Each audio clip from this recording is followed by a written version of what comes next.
Réinventer l'éducation. Learning World, en association avec WISE, une initiative de Qatar Foundation.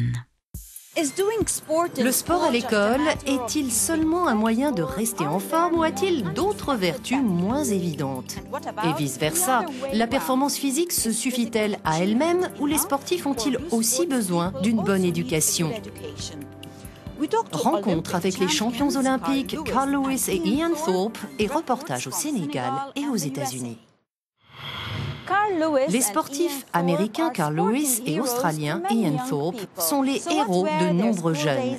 Quel a été leur parcours scolaire et quels sont leurs conseils à ceux qui souhaiteraient leur emboîter le pas? Nous avons recueilli leurs témoignages.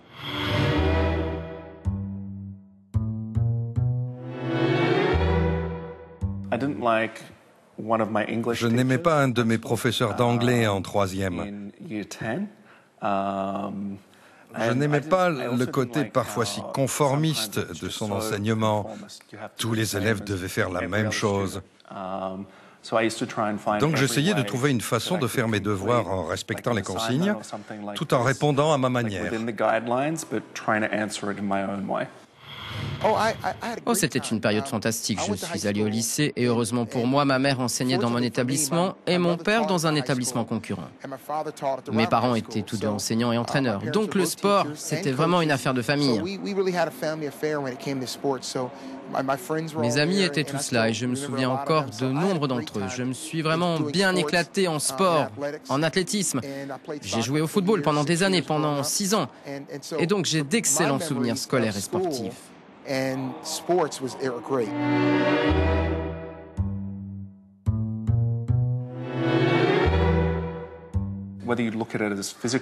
Quel que soit l'angle sous lequel on l'aborde, développement physique ou simple pratique sportive, l'exercice aide à mieux alimenter le cerveau en oxygène et donc aide à étudier. Donc je pense que le sport est crucial, pas nécessairement un sport en particulier. Ce qu'il faut, c'est du mouvement, toutes sortes d'exercices, des jeux même. C'est très important pour le développement des jeunes enfants. On me demande souvent si je suis un athlète. Peut-être un athlète ou athlétique. Tout le monde peut être athlétique. Mais faire interagir les deux est essentiel. Même si vous n'êtes pas le meilleur des athlètes, vous apprendrez le travail d'équipe, l'effort et le dévouement comme nulle part ailleurs. Les anciens athlètes sont très appréciés dans le monde des affaires parce qu'ils ont appris ces leçons.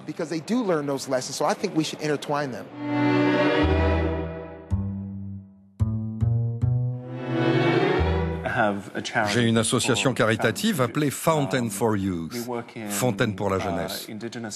Elle œuvre pour l'éducation et la santé des populations indigènes dans les communautés isolées d'Australie. Certaines de ces communautés sont aussi pauvres que les pays du tiers-monde, et ce au sein même d'un des pays les plus riches du monde, ce que je trouve inexcusable.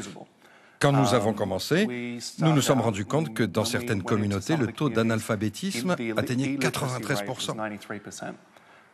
Nous avons mis en place des programmes sanitaires et éducatifs et ces projets ont pris de l'ampleur et nous constatons de réelles améliorations grâce à notre travail. Ma fondation se concentre sur le sport et l'éducation, les deux ensemble.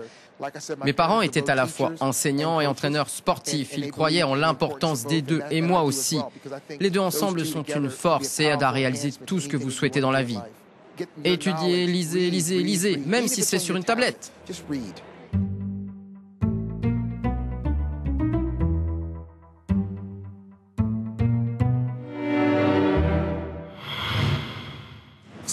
Cela peut surprendre, mais les cours d'éducation physique permettent de corriger les comportements d'intimidation et les mauvaises attitudes à l'école.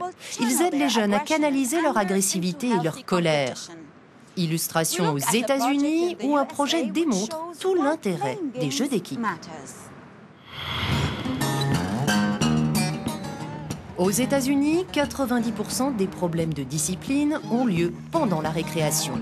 Résultat, les directeurs d'école ont souvent tendance à en réduire la durée. À San Francisco, en Californie, l'école élémentaire Fairmont a choisi de faire l'inverse. Depuis 7 ans, la récréation et le sport font partie intégrante de la pédagogie et c'est le coach Amir qui s'en charge. Chaque jour, entre les cours, à l'heure du déjeuner et après la classe, Amir organise les terrains et apprend aux enfants à jouer, former les équipes, respecter les règles, résoudre les conflits. Il est assisté de coachs juniors. S'il y a une dispute entre joueurs, on les sépare et on leur dit de se calmer. Et tout ça. Alors ils se calment et se remettent à jouer tranquillement. Pas question cependant de forcer les enfants à jouer, de compter les points ni d'instaurer un esprit de compétition. Amir est seulement là pour motiver les troupes. C'est une génération d'intérieur, celle des ordinateurs et des jeux vidéo. L'objectif est de rendre les activités physiques attrayantes, rien de plus. C'est vraiment donner aux enfants l'opportunité de jouer. Hey, vous pouvez rester assis, mais voilà une autre opportunité de vous amuser, de vous faire de nouveaux copains et d'être actif physiquement. C'est mon boulot d'offrir ces opportunités. Les coachs formés par l'association Playworks interviennent dans 360 écoles aux États-Unis. Objectif, pacifier les cours de récré pour permettre aux enfants de se dépenser en s'amusant. Jill Violette est à l'origine de ce programme. Ils n'ont pas beaucoup d'occasions de jouer parce qu'ils vont à l'école très tôt. Ils n'ont pas nécessairement de récréation, ni de cours d'éducation physique, ni d'activités après les classes. Nous contribuons clairement à la lutte contre l'inactivité physique.